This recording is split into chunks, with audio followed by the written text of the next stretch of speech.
All right, good morning, everybody. New day, new topic, new face. Colin, how we doing, man? This is Colin Thompson. Colin's gonna get us through golf, so I'll introduce Colin in a second. But Colin, how you doing, man? Doing great. Good. So here's the quick story, and it's as I don't even know how to just, really characterize the story. But Colin's been a subscriber since the end of September. I've never apparently I met Colin briefly at the Turtle, but I honestly didn't remember. I was there once. He came up and said hello. But anyway, so he calls me on Tuesday and he's like, what's going on here? I think I need to cancel my membership. My next payment is in a day. What the hell's going on? And so let's say we start talking for a second. I go up, I look at his account, and I'm like, well, you've been here for a while. And next thing you know, we just start having an organic conversation. He's like, yeah, I've talked to your previous partner and said, hey, I'm a golf expert. Maybe you guys could add golf. And like a lot of things, that never made it back to me. But that's a story for another day. So anyway, he starts talking. Like, what do you do for a living? And I guess 15 minutes later, I'm like, well, let's have an interview tomorrow. If this makes sense, I'm gonna bring you on. And that's what happened. So Colin, if you don't mind, why don't you do maybe like a 2, 3 minute background of exactly what you do for a living and why you are qualified to help us handicap golf. Yeah. So currently I work for a custom club fitting company in Owings Mills, Maryland called Club Champion Golf. So I'm primarily just club fitting, not really any kind of lessons, but it's mainly just club fitting. So I spend a lot of time, obviously doing that, researching golf. That was a big thing, spending time just researching golf, And kind of what's seeing club where trends. fitting? Just so people don't know it, because I didn't know, frankly, until you told me exactly. What is club fitting? So club fitting is really just, I mean, what we do is custom. So we offer literally a tour level experience, so to speak, the same fitting that tour players get. Club Champion specifically builds the clubs as well, and so do I. So I'm basically trained to be a master club fitter and a master builder. So definitely a very different experience than what most people come in and say they've done a club fitting at their local, local course, Golf Galaxy, and this is just something where literally it's the same type of fitting that tour pros get. So very thorough. It's a lot of fun though, very educational. So I've done that for the last 5 years. I went to college in South Carolina in Myrtle Beach at a golf specific program school. So really for the last probably 8 years, it's just been like all golf. And How good are you at golf? until so my that's the funny thing. We joke, my coworker and I, it's once you're in the industry, you don't get to golf as much. It's just how it is. It's like you don't get to golf.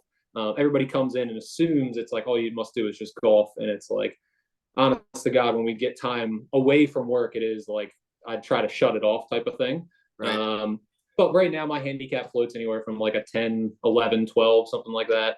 Want to be better, but that's all just time oriented. So, I mean, the worst part of my game right now is I know I have the best equipment to allow me to play the best golf. I just don't have the time to put into it specifically. But I get more enjoyment really doing what I do, just fitting people. And I mean, coming from, somebody that I work with that's been doing this for, since before I was born, and he's primarily done lessons. It's like we say it every day. It's like we see stuff in an hour where guys have been taking lessons, and we change everything just through equipment. So it's like there's the swing variable. There's always an equipment variable. So we just tell people a true fitted club is designed to take the equipment variable out of a bad swing, because a lot of players right now just don't truly know how much of is it their swing, how much of is it my equipment being 10, 20 years old type So of you'll thing. get So guys and ladies that are advanced, and then you'll just have wealthy people that can afford that might just not very be. So you get all kinds of people coming there. oh my God, we get every single type of person. I tell people every day, there's no such thing as a perfect swing. So a lot of people come in, they're nervous, they're worried about all of that, and I'm just like, trust me, if I have to jump in the bay, I'll hit a couple balls and just show you. Like I can miss hit it. Everybody does it. So Dude, that's it's just awesome. something where, again, I unfortunately have fitted clubs, so I know it's anytime I have a bad swing, it's not my equipment. That's hilarious. All right, so basically, all right, that's good background. I like that. What about from the gambling perspective? I don't think you mind us saying it out loud. You're 31. give us a background now, 2 to 3 minutes on your gambling life. When did you start? How often do you do it? What kind of money are you wagering? So I guess it's really just become bigger since going, in Maryland now that it's legal. So the last like year, I guess, give or take, however long it's been. Typically try to do smaller bets at the beginning. Thursday, just get in some small bets on maybe not the big favorites. Um, and then really it's just trying to pay attention to the nuances of the tournament, how it's going, how guys are playing. And then by Sunday, really where I've made money like previously in the last several months is mainly just following what's going on and just making a logical guess as to what's going to go happen For on Sunday. people, yeah. So for people that don't understand, I'm sure most people, I don't want to be condescending about anything because hell, we're starting brand new and some things are new to me. But the way golf works is you can bet each round, right? So there's four Yep. rounds. You got Thursday, Friday, Saturday, and Sunday. You're saying that your style is to make a couple pre-tournament bets. Excuse me, allergies get me down here. Friday and Saturday, will you bet like do you start to bet individual matchups? Because besides betting on who can win the tournament, we see in your card you can bet who can make the cut. There's a lot of different things you can bet on. So can you speak a little bit more to that? What are the types of bets that you like to make besides exactly who's going to win the tournament? So, I mean, to me, some of my favorite bets, I mean, it's really the make the cut when you really find those lines of guys that you're confident in, like I posted this week. Just because I think that's always not a safe bet, but it's a good bet to take. And then the three ball matchups, because the way that it's formatted with Thursday, Friday, guys playing threesomes or three pairs of threes. And then come Saturday when the cut comes, they play in twosomes. So really, when you're looking at Thursday, Friday, I like to maybe find sometimes the marquee group because on ESPN Plus or on certain apps you can get full coverage. And to me, that's how I like to do it. I don't really want to bet on something that I can't watch completely and get a good understanding of what's going on. So When you say two my three ball, ball. I'm sorry. So that means like the guys that are playing together, essentially. Yep, Okay. exactly. Yeah. So So, I mean, I like to try to get it on like today, for example. I think one of the three ball formats that I did was Zalatoris, and he's playing with Scheffler and Malinati, who won last week. So that's a marquee group, and they're going to cover every shot and everything. So it's like I like kind of betting on that and not taking necessarily the favorite, just because again, you can try to make some money, and at least you're going to see full coverage because that's maybe my and a lot of people in the industry. And if you're talking golf right now, it's they're not showing every shot. That's kind of the one bad thing of it is it's hard to really, the 4 hour coverage they give is 2 to 6. Guys tee off at 8 a.m. It's just a lot. So there's a lot of dead air, so to speak. So that's something that they're trying to work on, but at least I try to manipulate it in my favor to at least be able to watch what I'm betting on for the most part. So the three bets that you typically make are who's going to win the tournament, odds to win the tournament, and you'll make the bets for that on Thursday, and then you'll also Yep. basically reevaluate once we get to Sunday morning. Odds are obviously changed at that point, so that's one thing you'll do. Excuse me, by the way. And then secondly, you'll do who makes the cut or like top 10 finishes. That's a separate bet. And then the third type of bet is when we talk about two guys playing together or three guys playing together. What you're saying is there's odds on who's going to win that round, right? So three guys are Correct. playing in the second round.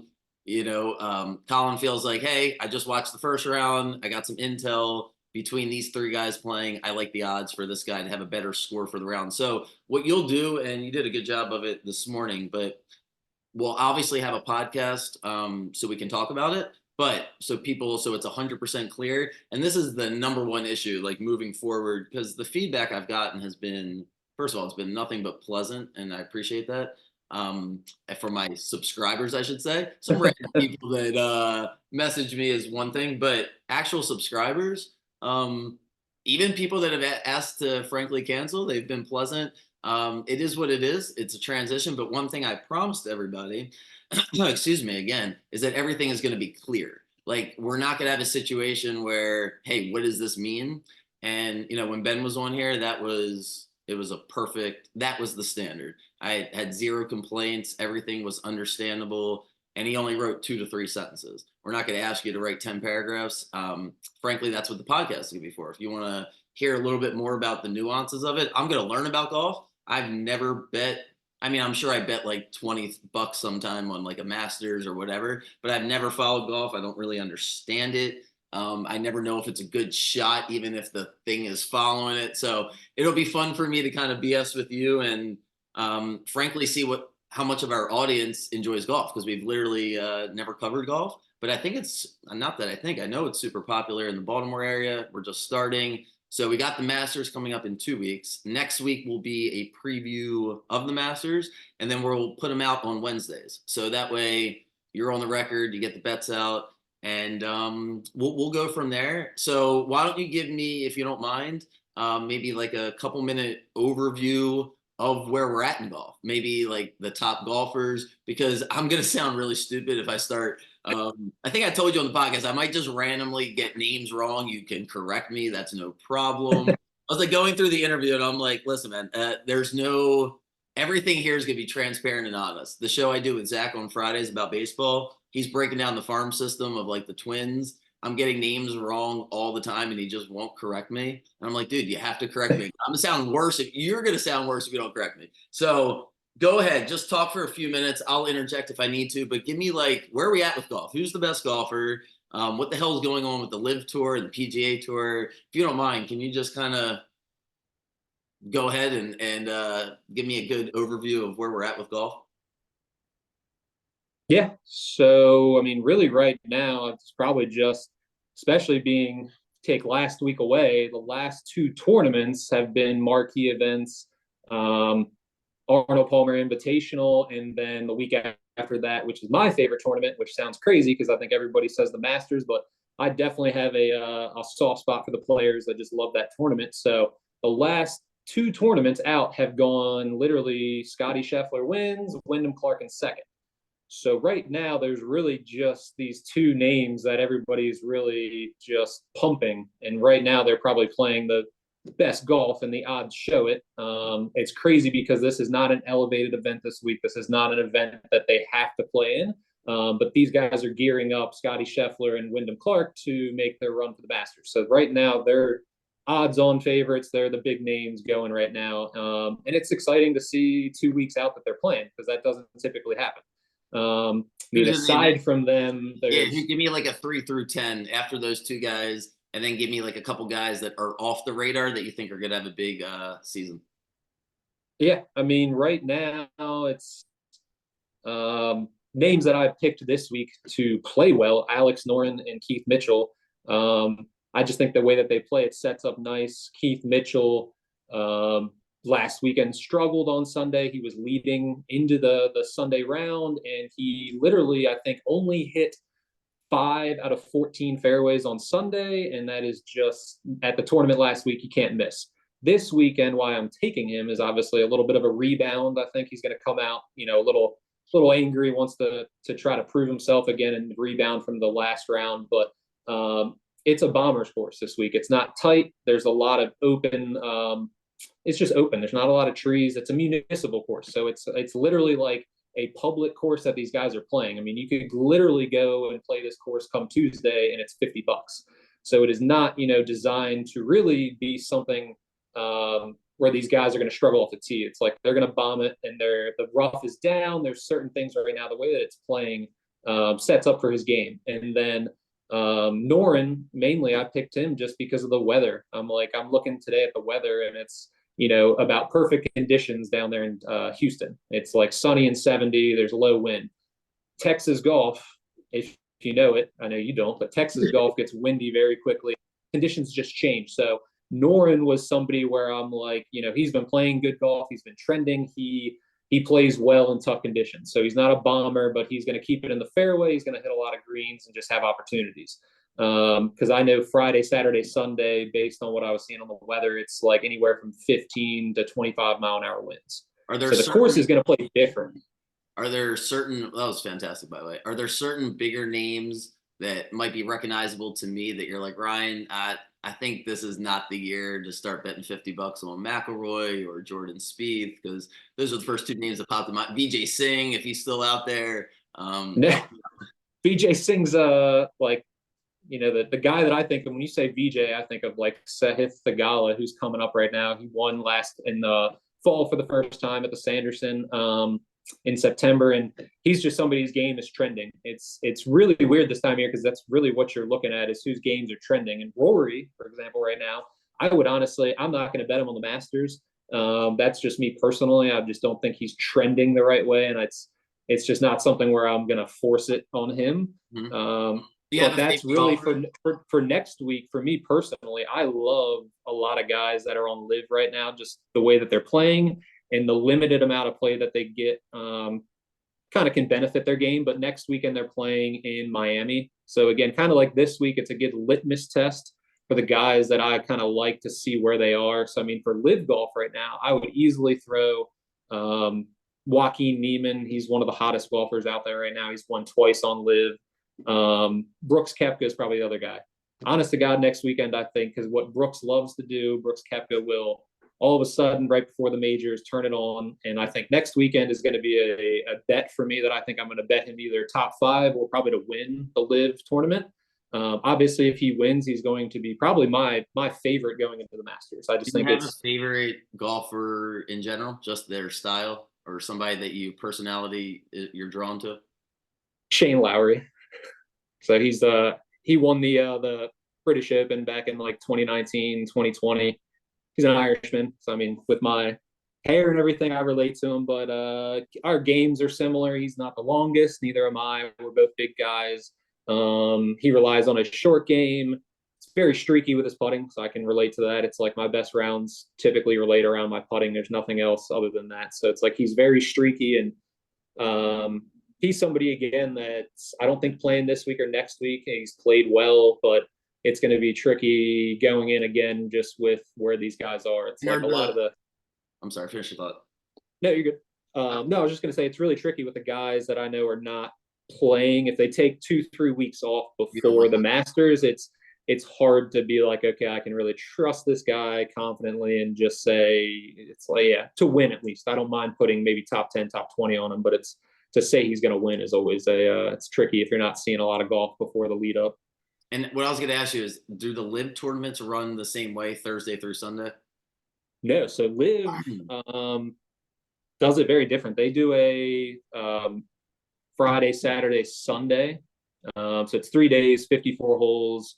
It's very different. It's a shotgun start. So everybody starts, basically they all start on different holes. They all go out at once. So there's no staggered start and there's no really lapse in coverage. Wow, like so the reason live golf, I mean, to me, is kind of doing things the way that I think the PGA Tour is going to adopt a couple of these things, because for just viewership alone, it's like the viewing it is just nonstop action, and the commentary is kind of funny because they don't try to make it serious. The guys that they brought on to do the commentary kind of keep it very laid back and kind of goofy, so to speak. So it's just a different take on golf, but I think it's what's going to change. I think the PGA Tour basically So I was gonna say, so basically, when we do the podcast on Wednesday, you'll either have plays for a PGA Championship event, a Live Championship, whatever is going on.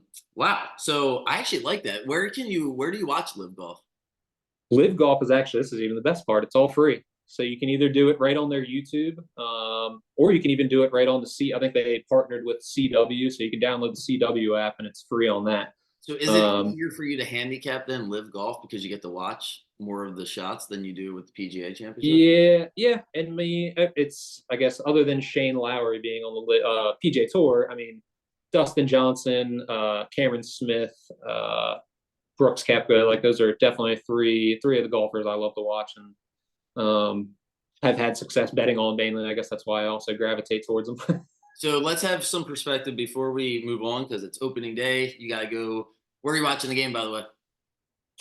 That's a good question. I think probably downtown at Pickles, and then migrating around. We might go over to the new sports book over in Canton, just because they'll have everything on, and it probably won't be as crazy as it will be downtown. So, well, cool. So what I wanted to kind of get you out on and make sure that we're being 1000% transparent, because when it comes to giving out the games, what I promise everybody is nobody's giving out picks unless they're betting on them, number one. and nobody is giving out picks if it's not healthy.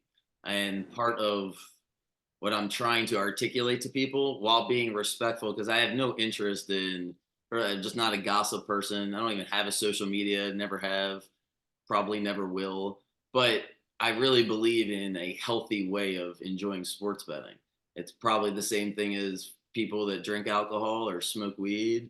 If you do too much of those things, you can be in denial about it because you probably can still function. And maybe most people don't even know you're doing those two things. And sports betting is in that same category. And what I say all that to say is the way that Colin it fits in here well is because golf is a fixed sport that you can bet on, right? Like you can only bet when they play. They don't play every day. It's a seasonal thing, but the amount of money is always the number one thing. And we talked about it a little bit, but I said I wanted to talk about it, in front of everybody because it's important. It doesn't matter how much money you make. It matters how much you're betting relative to what your lifestyle is. Because everybody has credit cards, everybody has kids, well, not everybody has kids, but everybody has families and obligations. So just because you have a certain amount coming in, depending on how you're managing it, depending on how you're spending it. So my number one rule, no matter what, and I haven't even said this to you, but my number one rule, no matter how much money you make, is you need to tell me what's the most you can afford to lose every week, every month, every quarter, every year. The most you can afford to lose. That if you're not willing to answer that, I don't know, I have a commission job. Oh, Ryan, leave me alone. That's a negative conversation. Then you really should give me a call because I'd probably help you out big time because you need some cold water in your face. Because if you don't, that was the number one issue of why the rebrand has to happen because Yeah.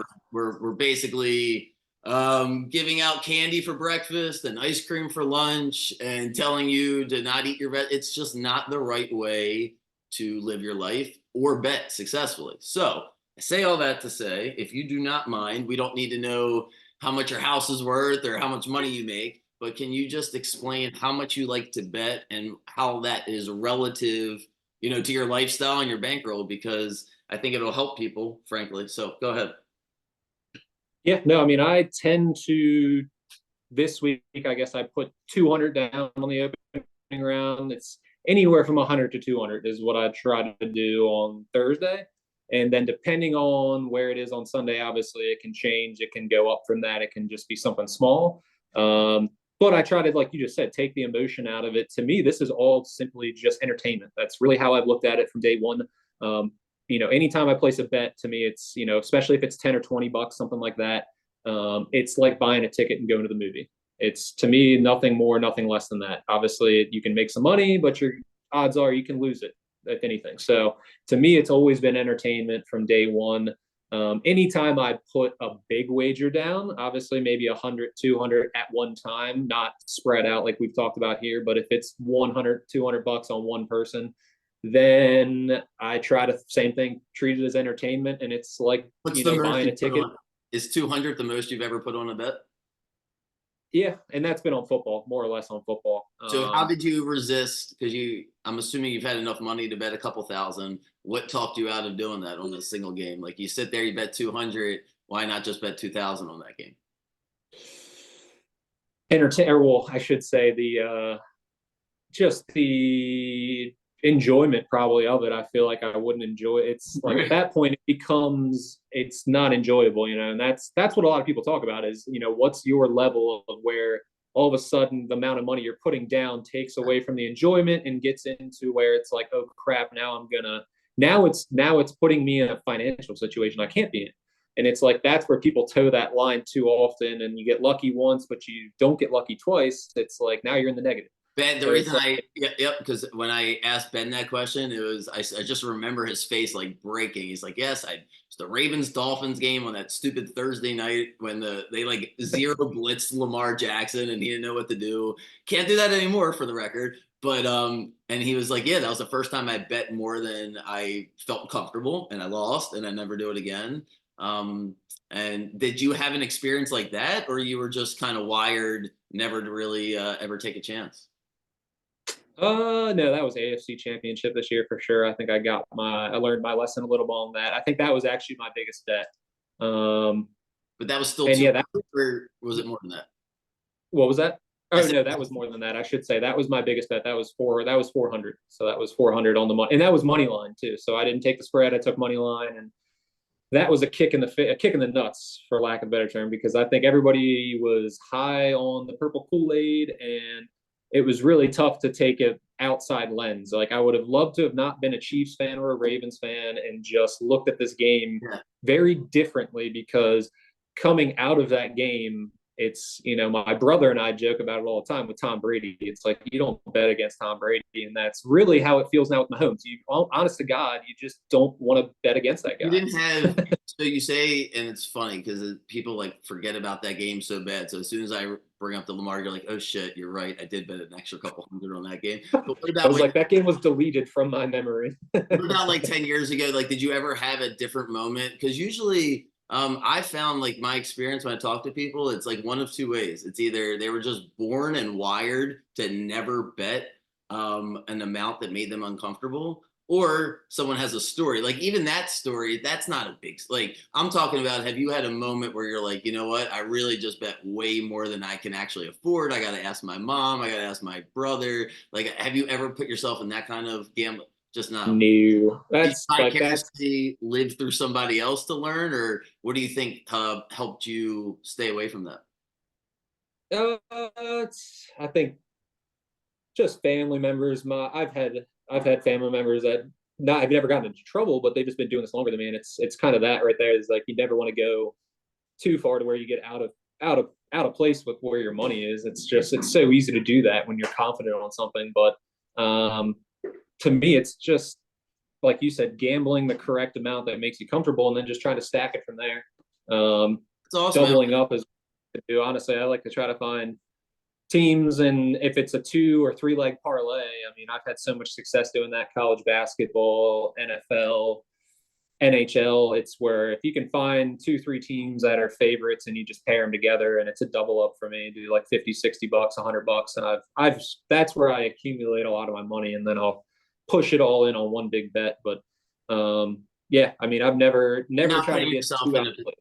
Yeah, you're not putting yourself in a position where if you lose this $200, you're then betting the $200 on Sunday. It's like one of those, and you know what? It's nice to hear. And this will, I'm gonna let you roll in a few minutes, but I wanted to, I wanted to have that conversation because anybody I bring on, and we're gonna have a lot of different people come on. That's what I want to pin people down on because for my customers, for people that are listening, I'm gonna tell them, hey, don't blindly follow anybody ever, but you should start to understand the personality of the people you're following. And I think it's helpful because the way I would characterize you is you're as normal of a guy as there can be, right? Who just is out here, likes golf, likes sports, whatever. And then it's like, okay, but when it comes to the gambling, because we can all relate to that part, but it's the gambling and it's the amount of money that I really want to help people manage. And yeah, I knew a little bit of those answers before we talked, but I wanted, or I wouldn't have brought you on, frankly, but I wanted you to explain it. And yeah, it's very minimal money. It's money that, like you said, it's going to a movie. It doesn't affect your life. You're getting married in a few months. Is that correct? Yeah, Cool. May 3rd. So, about a month. I think that's funny. I don't know if that's a good sign or not, but you kind of cut as you were saying May 3rd and you might have froze I, on. I lose you. You still with me? Oh, there. Yeah, I'm still there. Sorry. That's all right. I think that's a good sign because we got right back. Or I was gonna say, hey, we might have to consider this May 3rd thing. As soon as I asked about your personal life, you ended up freezing on me. So you're getting married. My point was, you said you're getting married May 3rd, right? Yep. And yeah, so with that Yeah. comes nothing but bills and expenses and just different things going on. So just wanted to put in perspective because I don't think it's the amount of money people bet. I think it's the relevance to their life. So anyway, thank you for being open about that. So when people know, hey, whether it's a really good day or a really bad day for you, it's entertainment. And I think that just based on this conversation and as we continue to talk, your knowledge sounds great. We'll see if the results back it up. We'll see what the customers think. And I was honest Exactly. with you before we started. Like, I want to get everybody's feedback. I personally enjoyed it. I think I got to work on let you finish your thoughts because you got a lot of good ones. So I'll make sure next time I shut up and let you talk a little bit more. But I was very impressed with your background. I'm impressed that you wanted to do this as your first time you've ever been on camera. I think it went well. I'm gonna let you run so you can go enjoy the Orioles game. I'll get this out for everybody, and then next week we'll really just talk golf. We'll talk the Masters, get everybody situated,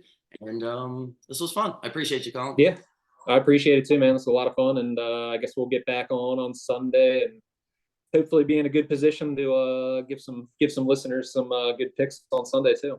I was gonna say we'll certainly hopefully we'll be able to squeeze the pod. The way we're gonna operate things is just because things are fluid, we're 100% gonna get the pod out on Wednesday. And then yeah, depending on the tournament, depending on Colin's schedule, he's really doing a solid by jumping on so fast. If we can do some stuff Sunday morning to help you guys, we certainly will. But at a minimum, Colin will put out his picks. So we'll have picks on Thursday.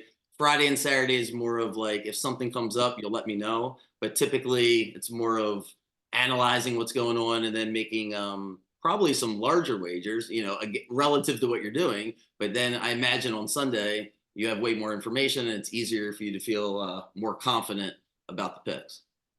Yeah, and you can get better. You can get some better lines on Sunday too. But that's kind of my other thing, and I think I don't know if I posted it in the Telegram or not, but I would definitely. I haven't even looked at the leaderboard. I'm pulling up my phone right now to see where Scotty Scheffler is because he's out on the course right now. But he's somebody again. Anytime I see somebody like him, where his odds are just so low, obviously it's not an opportunity to make money necessarily out of the gate, but you can live bet him, and it's like he's somebody that again he bogeys the first couple holes or just comes out and he's not out there firing birdies and stuff. His odds go up, and you can Hey, that's you my can catch North them, and that's how I. Carolina advice. That's my North Yeah. Carolina advice today. If Alabama's up 10-4, bet the house on North Carolina. Wait to get that line exactly where you want it. All right. Well, look, Colin, I will. Yeah, I'll certainly talk to you on Sunday. This was awesome. Enjoy the Orioles game, and thanks everybody for listening. I appreciate everybody's patience with everything, and I will see you guys tomorrow. All right, see you, Sounds Colin. good. See you, dude.